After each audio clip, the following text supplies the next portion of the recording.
Hello guys, welcome back to my YouTube channel Haridwar blogger Shalini. तो friends, आज मैं आपको लेकर पहुंची हूं भगवान भोलेनाथ की ससुराल में। ये जो जगह है ये कनखल है, हरिद्वार का बहुत ही प्राचीन जगह जहां पर भगवान भोलेनाथ की बारात आई हुई थी। तो और यहीं पर भगवान भोलेनाथ और माता सती का विवाह हुआ और इसी वजह से इस स्थान को भगवान भोलेनाथ की ससुराल के नाम से भी जाना जाता है। यहाँ पर जो मंदिर है उसे दक्षेश्वर मंदिर, राजा दक्ष मंदिर और उसके साथ साथ दक्ष प्रजापति मंदिर के नाम से भी इस को जानते हैं। आज की इस वीडियो में दक्षेश्वर महादेव के दर्शन कराऊंगी और इस स्थान का पौराणिक जो इतिहास है उसके बारे में भी जितना मुझे पता है उतनी जानकारी बताऊंगी।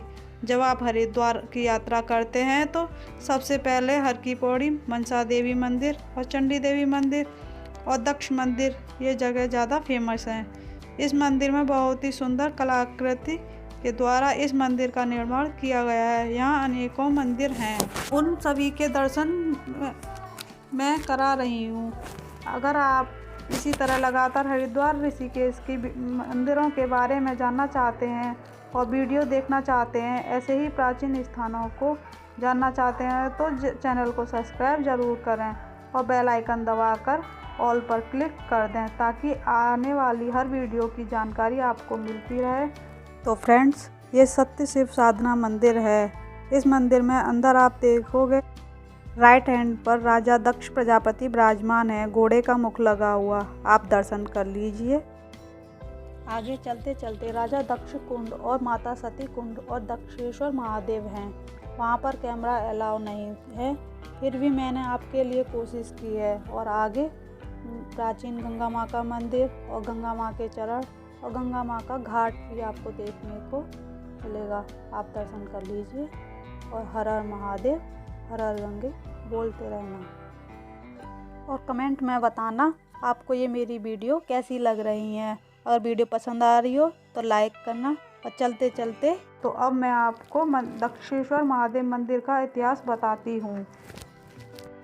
माता सती का जो जन्म है वो कनखल हरिद्वार में ही हुआ था और शुरू से ही बचपन से ही वो भगवान भोलेनाथ की तपस्या और पूजा किया करती थी। जैसे जैसे वो बड़ी हुई तो भगवान भोलेनाथ के प्रति उनकी श्रद्धा जो है वो और बढ़ती गई और उन्होंने यही हरिद्वार में ही एक मंदिर बिल्वकेश्वर महादेव मंदिर पड़ता है जो बिल्व पर्वत पर है।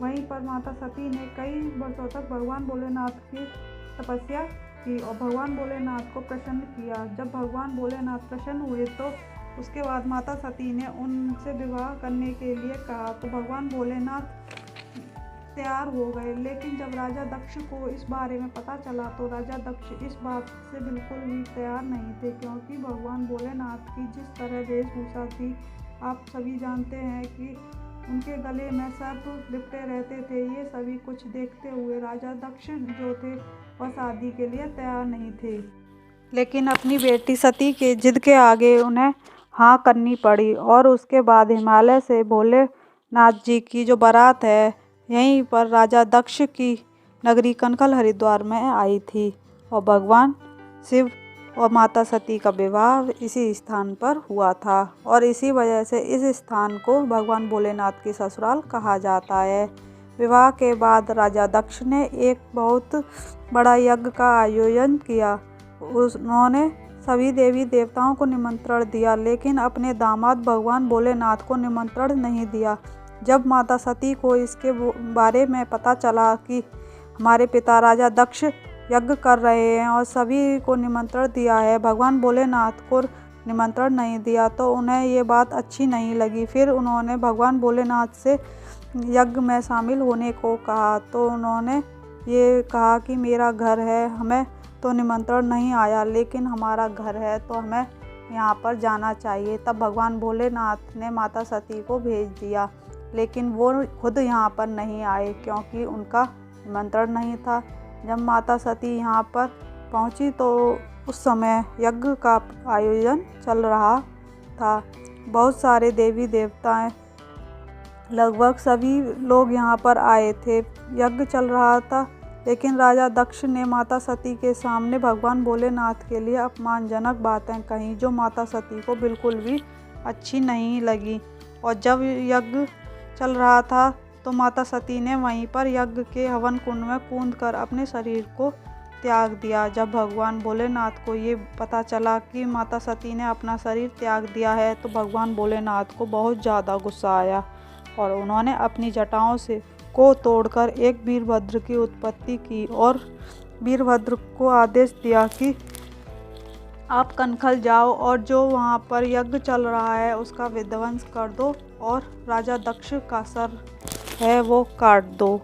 वीरभद्र भगवान भोलेनाथ के रूप में यहाँ पर पहुँचे तो उन्होंने यज्ञ जो चल रहा था उसे नष्ट किया और राजा दक्ष का सर काट दिया। उसके बाद भगवान भोलेनाथ के सामने सारे देवी देवताएं गए और उन्होंने हाथ जोड़कर विनती करी कि प्रभु ऐसा कुछ कीजिए कि राजा दक्ष जीवित हो जाएं। तो उन्होंने एक बकरे का सर जो है राजा दक्ष के ऊपर लगा दिया और राजा दक्ष जो हैं वो जीवित हो गए। और उसके बाद भगवान भोलेनाथ माता सती के पार्थिव शरीर को लेकर पूरे ब्रह्मांड में भ्रमण करने लगे। इतने ज़्यादा क्रोधित हो गए कि पूरे ब्रह्मांड में प्रलय आने का खतरा उत्पन्न हो गया। सारी देवी देवताएं मिलकर विष्णु जी के पास गए, उनसे इस बात का हल निकालने के लिए कहा। तब भगवान विष्णु ने अपने सुदर्शन चक्र के द्वारा माता सती का जो मृत शरीर था उसके अलग अलग कई भाग कर दिए और जो वो भाग हैं वो देश के अलग अलग कोने में गिरे। जहाँ पर वो शरीर का भाग गिरे हैं उन्हें ही हम शक्तिपीठ के नाम से जानते हैं। तो इसमें दो कहानियाँ आपको पता चलती हैं। एक तो इस मंदिर का पौराणिक इतिहास के बारे में जानकारी मिलती है और दूसरा माता सती के जो शरीर के पार्थिव शरीर के एक एक भाग से जो बामन जगह पर गिरे थे वो बामन शक्तिपीठ के नाम से भी जाने जाते हैं। तो इससे आपको पता लगा होगा कि यह मंदिर कितना प्राचीन है। अगर आपने माता सती का जन्म स्थान नहीं देखा तो उस मंदिर की वीडियो मैंने अपने चैनल पर डाल दी है, आप देख सकते हैं। तीर्थ नगरी हरिद्वार के ऐसे अनेकों प्राचीन मंदिर हैं जिसके अतीत में कोई न कोई रहस्य छिपा है। मेरा मतलब यही रहता है कि मैं उन रहस्यों से आप सभी को परिचित करा सकूं। सिर्फ इसी वजह से मैं ये वीडियो बनाकर पहुंचाती हूं ताकि आप जब हरिद्वार आएँ तो इन जगह पर आपके दर्शन भी हो जाएं। अगर आपको मेरी वीडियो पसंद आई हो तो चैनल को सब्सक्राइब करना, वीडियो को लाइक करना और कमेंट करना। हर हर महादेव, हर हर गंगे, जय माता दी।